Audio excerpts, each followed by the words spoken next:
Halo Sobat Struktur, jumpa lagi dengan saya Agus Setiawan.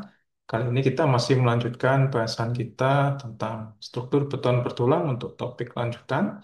Topik kita pada kali ini adalah tentang bahasan tentang desain balok SRPMK. Mungkin Sobat Struktur sudah pernah dengar istilah SRPMK, yaitu adalah struktur rangka, pemikul momen, dan K-nya adalah khusus. Jadi ada SRPMM, SRPMB, dan kali ini kita spesial membahas yang elemen yang khusus. Dan apa yang kita bahas pada kesempatan video kali ini, kita akan bahas tentang syarat dimensi penampang balok SRPMK, syarat tulang lentur, syarat tulang geser, serta kuat geser daripada balok. Kira-kira itu topik bahasan kita dalam video kali ini. Nah, kita mulai dulu dengan definisi dari SRPMK. Apa yang dimaksud dengan SRPMK?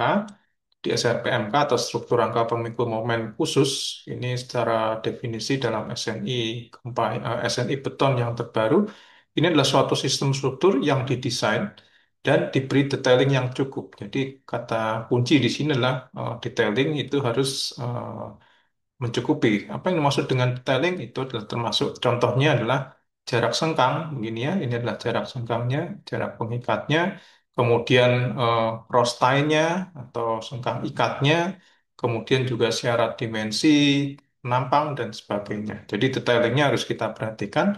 Untuk apa? Untuk agar elemen struktur kita ini kuat ataupun bisa bertahan pada saat beban gempa bumi bekerja.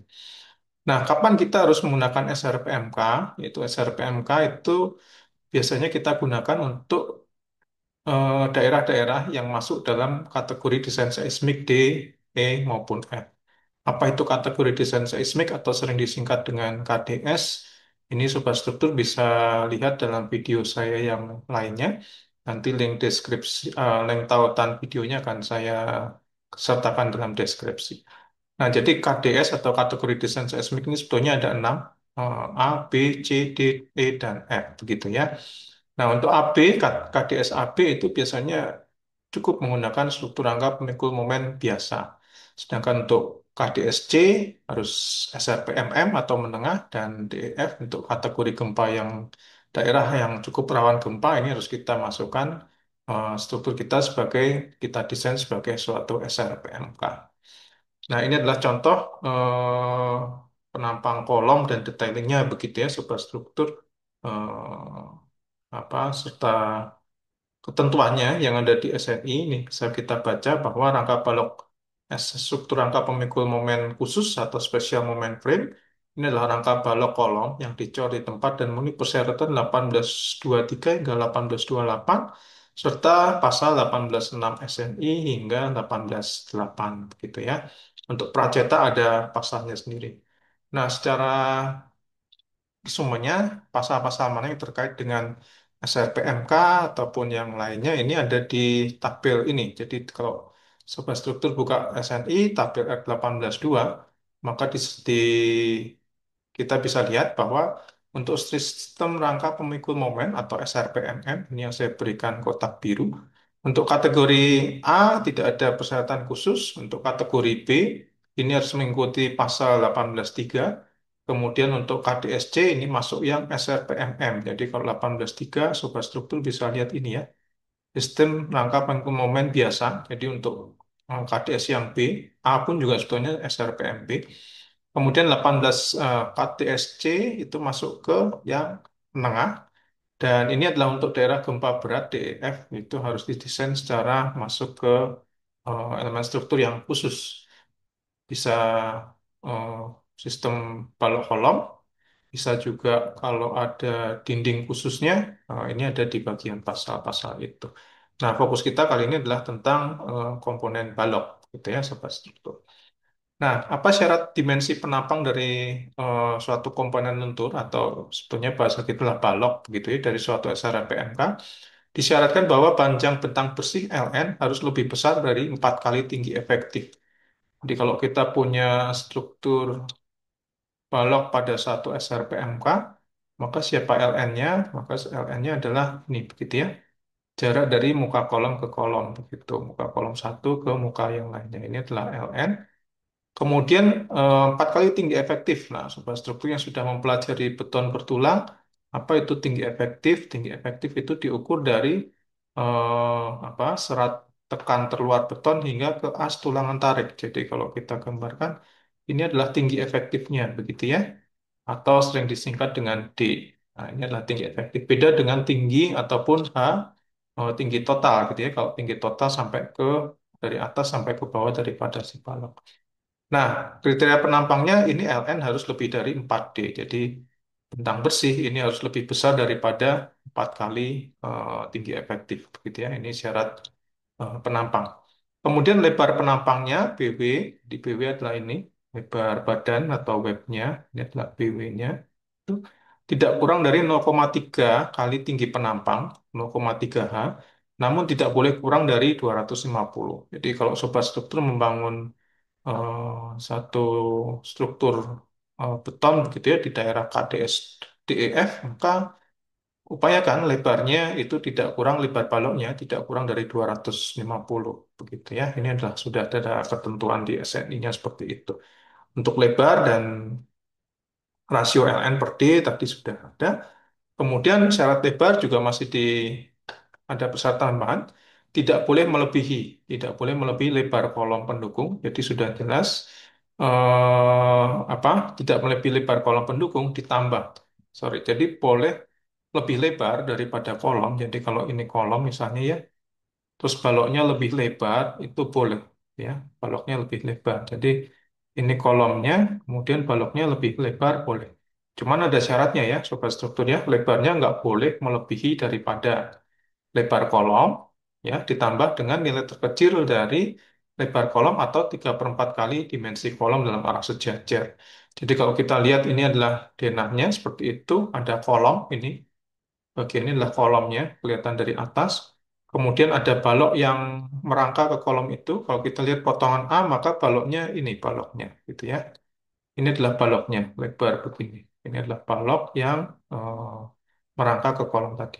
Nah, lebar BW-nya ini boleh sampai dengan lebar kolom ditambah C2 dan 0,75 C1 atau 3/4 daripada C1. Siapa C1? C1 adalah panjang ataupun dimensi kolom dalam arah tegak lurus dari penampang si balok tadi. Searah searah panjang balok maksudnya ya. Jadi dalam sini di C1-nya adalah yang bagian ini. Ya, ini untuk syarat lebar daripada balok.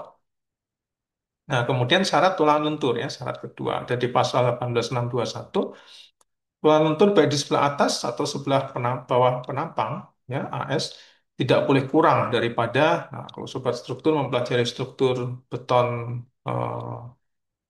struktur beton yang basic begitu ya, yang dasar, ini adalah syarat AS min, ya, AS min. Jadi kalau waktu kita belajar tentang balok beton bertulang, nah, ini adalah syarat AS min ya. Jadi tulang lentur baik di atas maupun di bawah itu tidak boleh kurang dari AS min seperti ini. Sedikitnya harus disediakan 2 buah tulangan menerus baik di atas maupun di sisi bawah penampang. Jadi ini wajib ada 2 tulangan yang harus menerus baik di atas maupun di bawah. Kemudian masih tentang satuan lentur, ada syarat yang penting yaitu kuat lentur positif komponen struktur lentur pada muka kolom ini tidak boleh lebih kecil dari setengah kuat lentur negatifnya pada muka kolom tersebut. Jadi eh, kapasitas momen positif itu harus lebih dari setengah dari kapasitas momen negatif. Jadi gimana dong menghitungnya? Jadi kalau misalnya kita punya penampang balok di sisi atas misalnya adalah ini di bagian dekat tumpuan ya, di bagian tumpuan misalnya begini gitu ya, ada 2. Nah, kalau di bagian tumpuan kan umumnya momennya negatif ya. Momen negatif berarti ini adalah si AS positifnya, kemudian ini adalah AS minnya gitu ya. Apa AS negatifnya. Nah, nilai VMN dari tulangan plus ini harus lebih besar daripada nilai VMN dari tulangan yang negatifnya. Atau kalau dibalik gempanya dibalik bisa tidak ya. Gempa prinsipnya bolak-balik harus kita cek juga. Pada saat suatu saat ini jadi AS min, ya AS negatif, ininya jadi AS. Kita masih harus cek juga apakah kapasitas AS-nya lebih daripada setengah kapasitas tulangan negatifnya. Begitu juga untuk tumpuan sisi kanan juga berlaku, jadi tumpuan kiri kanan harus memenuhi persyaratan ini. Kemudian ada syarat yang C, baik kuat lentur negatif maupun kuat lentur positif di setiap penampang, itu tidak boleh kurang dari seperempat kuat lentur terbesar pada dua muka kolom. Jadi baik Mn plus ataupun Mn min di tiap titik itu harus lebih dari seperempat Vmn di muka kolom. Ya, ini agak koreksi ya sobat struktur karena ini tadi ininya adalah strukturnya di muka kolom. Jadi muka kolom kiri berapa, muka kolom kanan berapa, kita kalikan seperempat, kita cek semua kapasitas momen di sepanjang penampang itu tidak boleh lebih kecil daripada seperempat Vmn tadi. Nah, ini untuk skematiknya, ringkasan dari persyaratan-persyaratan tadi. Kita ingat bahwa minimal dua tulangan menerus atas bawah harus ada. Tiap titik penampang harus memenuhi tulangan atas ataupun bawah harus memenuhi ketentuan ini. Rho min, Rho max-nya harus dipenuhi. Kemudian kita ingat tadi di sisi penampang tumpuan, nilai kapasitas momen positifnya harus selalu lebih besar daripada setengah kapasitas momen negatif. Itu juga pada saat kita cek dibalik ya, tulangan atas jadi plus, tulangan bawah jadi min, atau tulangan atas min, tulangan bawah jadi plus, ini tetap harus kita cek dua-duanya. Kemudian syarat untuk di seluruh penampang, ini kapasitas momennya harus dipastikan seperempat dari VMN terbesar dari setiap titik atau setiap tumpuan kiri kanan. Kapasitasnya biasanya umumnya yang di bagian tumpuan ini lebih besar gitu ya. Ya. Nah, kemudian tentang sambungan lewatan, ini ulangan umumnya punya keterbatasan panjang ya sobat struktur. Pada suatu saat kita harus menyambung tulangan atau kita gunakan sambungan lewatan. Ini hanya diizinkan jika pada sambungan itu dilingkupi dengan tulang spiral atau sengkang tertutup. Ya, jadi nggak boleh sembarangan untuk SRPMK kita tidak sembarangan membuat sambungan lewatan. Harus diikat dengan tulang spiral ataupun sengkang tertutup. Nah, berapa jaraknya? Ini ada ketentuannya. Spasi sengkang yang mengikat daerah sambungan lewatan tersebut tidak lebih dari D/4 atau 100. Nah, ini ada jaraknya.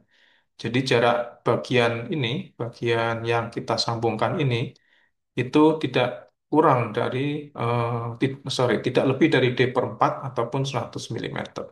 Sambungan lewatan tidak boleh diaplikasikan pada daerah hubungan balok kolom. Jadi tidak boleh dipasang di bagian HBK atau hubungan balok kolom. Kemudian juga tidak boleh pada daerah sejarak dua kali tinggi balok dari muka kolom. Jadi sepanjang 2H dari muka kolom itu tidak boleh menyambung ya sobat strukturnya. Atau juga daerah lain yang kemungkinan kita prediksi itu akan terjadi sendi plastis itu juga tidak boleh kita pasang sambungan lewatan. Sengkang pengekang ini harus disediakan pada daerah hingga dua kali tinggi balok diukur dari muka tumpuan. Kemudian sengkang pengekang juga harus dipasang di daerah sepanjang dua kali tinggi balok pada kedua sisi penampang. Sengkang tertutup pertama, ini adalah hal yang penting juga. Kapan sengkang pertama dipasang? Kalau di SRPMB atau yang struktur rangka biasa begitu ya, ketentuannya tidak lebih dari 50 mm cukup gitu ya. Sama juga sebetulnya. Nah, namun yang perlu diperhatikan adalah jarak antar sengkang tertutupnya ini tidak boleh lebih kecil dan tidak boleh lebih dari D/4, 6 kali dB ataupun 150 mm. Ini jarak sengkangnya. Aturannya demikian, gitu ya. Jadi kapan sengkang pertama dipasang 50 mili, kemudian aturan jaraknya bagaimana? Ini ada ketentuan. Kalau lebih dari ini gimana ya? Kita harus ambil yang nilai terkecil dari ke satu, dua ataupun yang ketiga, gitu ya. Pada daerah yang tidak memerlukan sengkang pengekang, sengkang dengan kait gempa pada kedua ujungnya harus dipasang dengan jarak tidak lebih dari D/2. Gitu ya. Jadi pada daerah ini harus kita pasang kait-kait gempa dengan jarak yang tidak lebih dari D/2 di sepanjang komponen bentang komponen struktur lentur tersebut. Di pada daerah-daerah di luar dekat di luar daripada ini apa bagian tumpuan ataupun sampai 2H kita tetap wajib menyediakan sengkang. Jadi tidak boleh tidak ada sengkang begitu ya. Jaraknya berapa dibatasi tidak lebih daripada D/2. Jadi tidak boleh nih ada tulangan memanjangnya terus walaupun gaya gesernya mungkin kecil begitu ya tetap kalau aturan detailing di sini harus tetap dipasang untuk D/2. Nah, ini yang namanya sengkang tertutup bisa berupa satu bentuk sengkang utuh seperti ini Bisa juga gabungan dari sengkang terbuka ini C ataupun sengkang dengan kait 90 derajat. Ini kita pasang selang-seling, gitu ya. Kekuatan geser, tulang transversal untuk SRPMK harus didesain untuk mengikuti gaya geser PE yang ditimbulkan oleh kuat lentur maksimum ataupun yang namanya kita sebut dengan MPR. Nah, MPR ini bukan singkatan nama Majelis Permusyawaratan Rakyat ya, sobat tentunya, tapi MPR adalah momen apa? Momen kuat lentur.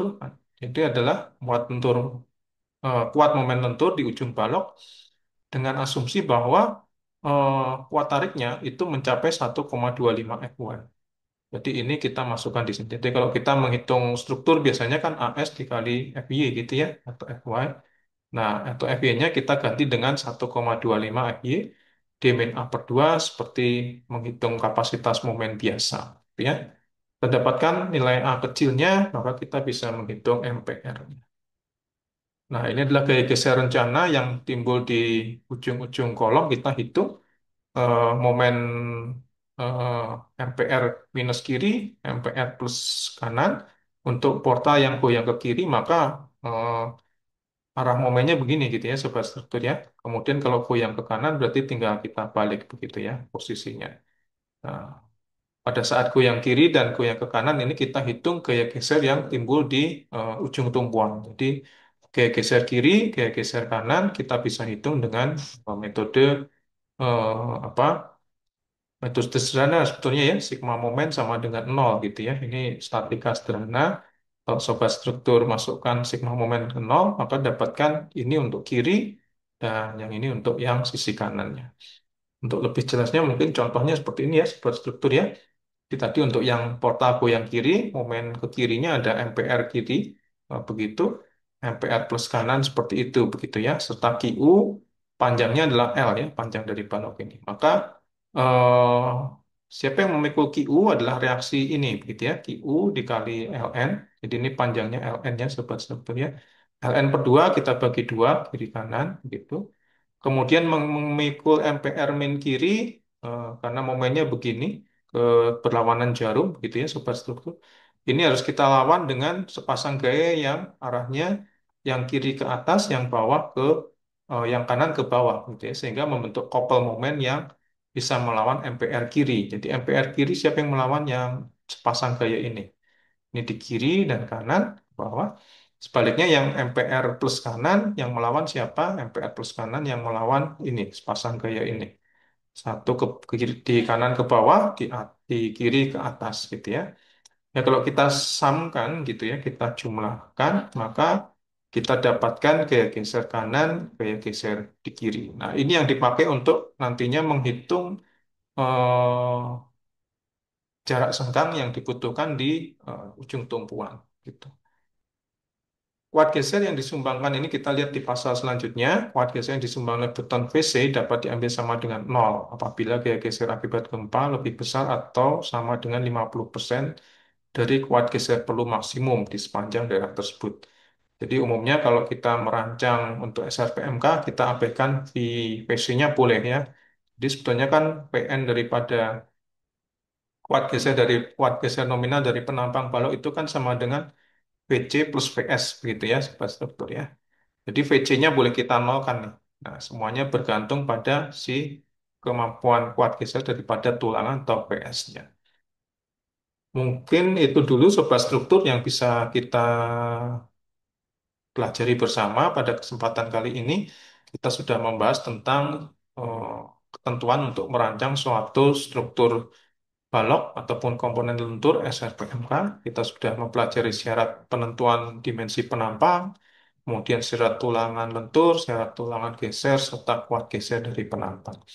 Dalam video selanjutnya saya akan memberikan contoh soal ya, sobat struktur ya. Umumnya nanti dengan contoh soal, sobat struktur dapat memahami lebih jauh bagaimana menerapkan pasal-pasal ataupun ayat-ayat dalam SNI yang tadi sudah kita pelajari. Mungkin cukup di sini dulu. Semoga bermanfaat untuk sobat struktur semuanya. Sampai jumpa dalam video saya selanjutnya. Salam struktur.